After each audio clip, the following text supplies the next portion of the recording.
Intermitencias de luz y oscuridad, gritos y silencios, como van y vienen nuestras emociones, que una mañana nos incendian y en la noche nos encallan. La vida, el mundo de los de la llave, era ese donde se enterraba a sus muertos y que ellos cambiaron por el mundo todo. Un trinchero Luis XVI y 2 mesas que hacían las veces de bar, que proveía de energía y satisfacción a través del ron, whisky, vermuts y martinis, y ya al final de coñacs y bebidas espirituosas, a los cientos de invitados que esa noche visitaban a la familia de la llave.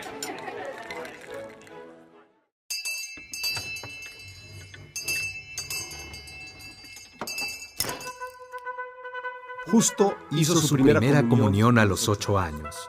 En algún lado debe haber quedado la fotografía en la que aparece vestido de blanco, con mallas y zapatillas de satín, peinado con sus bucles dorados. Pío X había dado su beneplácito para ofrecer la Eucaristía, por vez primera y en ceremonia especial, a 2 de los niños de la llave, Miguel y Pablo. Este privilegio era resultado, sin lugar a dudas, de las cualidades morales y fe cristiana del Señor de la llave. Pero algo tuvieron que ver los exorbitantes donativos que enviaba con toda devoción y regularidad a la Santa Sede. Las convicciones y costumbres de los mayores habían formulado respuestas para cualquier hecho de la vida desde hacía mucho tiempo, como cuando alguno de los parientes de Justo argumentaba que la música de cámara era más profunda que la sinfónica, el divorcio un desacato a la ley divina y que el ejido había arruinado la producción del campo y con él a la familia de la llave. Pero sobre todo los enseñaba a conversar, a platicar en calma y a aprender, por encima de todo, a no pelear jamás en la mesa o tratar en ella temas referentes al dinero, la fe en Dios o la vida íntima.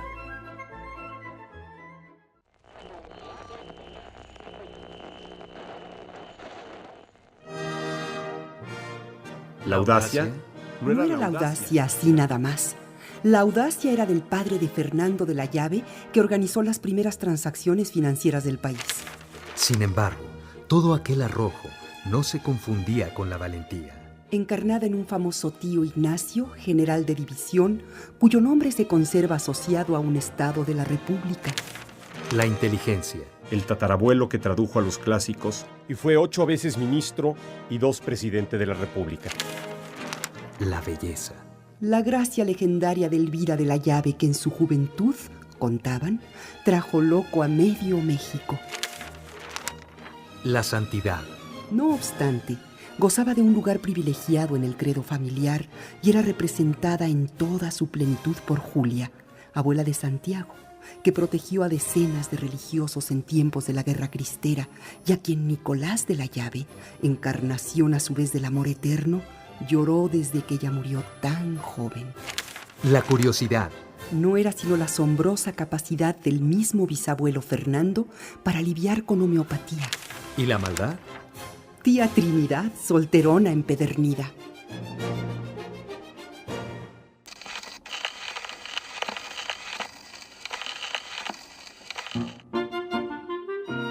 Y luego la lata del francés. Hasta aprendí un poquito que me enseñó la niña Inés, su nieta, de quien fui nana. ¡Ay, qué preciosa niña! Era una niñita güera, y ojos como de miel.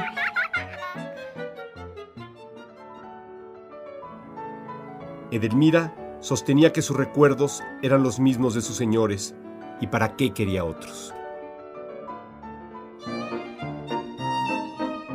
El señor de la llave había conservado la vieja costumbre familiar de hacerse cargo de quien había servido en su casa hasta su tránsito final.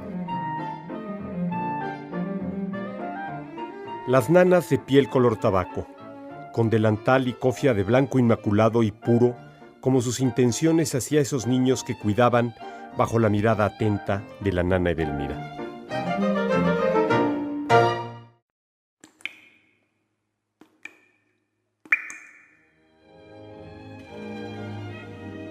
Al entrar en la cripta familiar, Justo de la Llave cruzó el umbral guardado por una reja de hierro sin sentir que cruzaba la frontera entre el descanso de sus muertos y el curso tranquilo de su propia vida.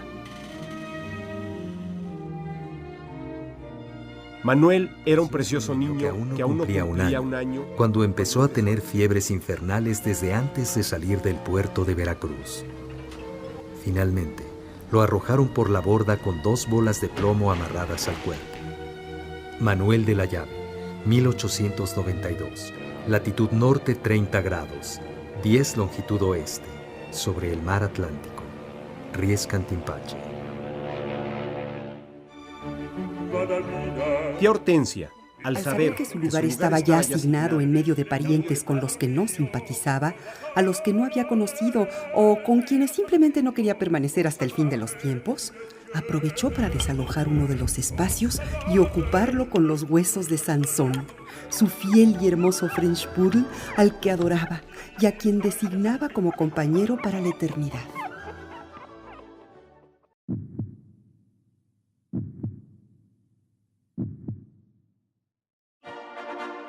Esa misma mañana nació Justo de la Llave bajo el dosel de damasco azul del cuarto de partos de doña Susana su madre, junto al que había una pequeña enfermería con instrumental obstétrico, varios tipos de fórceps, éter y analgésicos que podían inyectarse en caso necesario sin que se rompiera por completo el principio religioso de parir con dolor.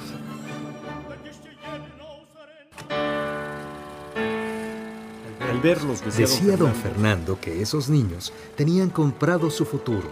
Sería un exceso recibir la herencia de la tía Isabel. En esa noche serena, apenas se movían las hojas de los árboles de la casa grande, mientras centenas de aves dormitaban despreocupadamente en las enormes pajareras y los pequeños felinos, mas una cebra, un elefante, una jirafa y un oso hormiguero descansaban tras las rejas del zoológico familiar. Así quedaría el ferrocarril con vagones a escala para que los niños pasearan por los jardines. 2 salas de recepción en colores pastel con estucos blancos de grecas y volutas y muebles de bull y marquetería para toda la casa traídos de Francia, porcelanas chinas, retratos ingleses del círculo de Reynolds y Reborn y franceses cercanos a Nattier. La misma bisabuela Susana revivía para sus hijos ese mundo muerto. A lo lejos se oían los pregones de la vendedora de chichicuilotes, que se alimentaban con mosco seco y venían del lago de Texcoco. Delante iban 2 mozos cargando un reclinatorio para las piernas artríticas de esa buena señora y otro, más pequeño, para la niña. No dejaron pasar la oportunidad de mencionar, como un verdadero ejemplo de novedad en las costumbres, la aparición del primer automóvil que llegó al país y que tras recorrer por las noches las calles cercanas a Tacubaya y de incursionar hasta Paseo de la Reforma con don Fernando de la Llave, padre de Justo al volante, había merecido el mote del coche del diablo, en el diario 7 de enero de 1895 del Partido Liberal, fecha que para los de la Llave señaló el inicio del nuevo siglo.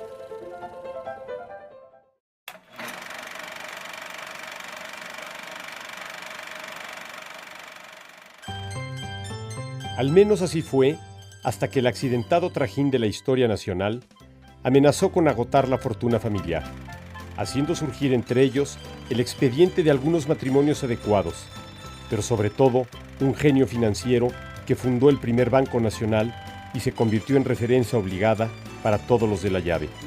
Referencia esta vez de agudeza, ingenio y sentido de la oportunidad, por su capacidad para además apoyar y financiar los primeros movimientos políticos de Porfirio Díaz. No pasó mucho tiempo, unos cuantos años, para que los aplastados se levantaran, los balazos sonaran y casi todos los del desfile salieran del país. El Automóvil Club y las demás alianzas que tenían sus contados miembros se volvieron uno. Eran las 4 de la mañana cuando, una vez liberado Bernardo Reyes, quien quedó al mando del grupo de Mondragón, se dirigió con todo el contingente hacia la penitenciaría a buscar a Félix Díaz, la otra cabeza del movimiento que ambicionaba eliminar a Madero. No mucho tiempo después, el gobierno de Huerta desbarrancó. En julio de 1914, el último intento por restablecer el antiguo régimen abortaba por las traiciones de unos y otros. Aunque sus haciendas de Morelos estaban ocupadas desde fines de 1911 por los zapatistas, otro era el caso en el Estado de México. Su hacienda de San Nicolás de Eslava, con sus 10,000 metros de trojes apenas reconstruidas, sus patios coloniales y la capilla barroca, ya no eran más que cenizas, y solo se reconocía, cerca de la casa, su ojo de mar, un cráter lleno de agua salada, donde justo ya no alcanzaría a jugar como sus hermanos lo habían hecho cada verano, y en cuyo centro, aseguraban los de la región y algunos de la familia, se asomaba el otro lado del mundo.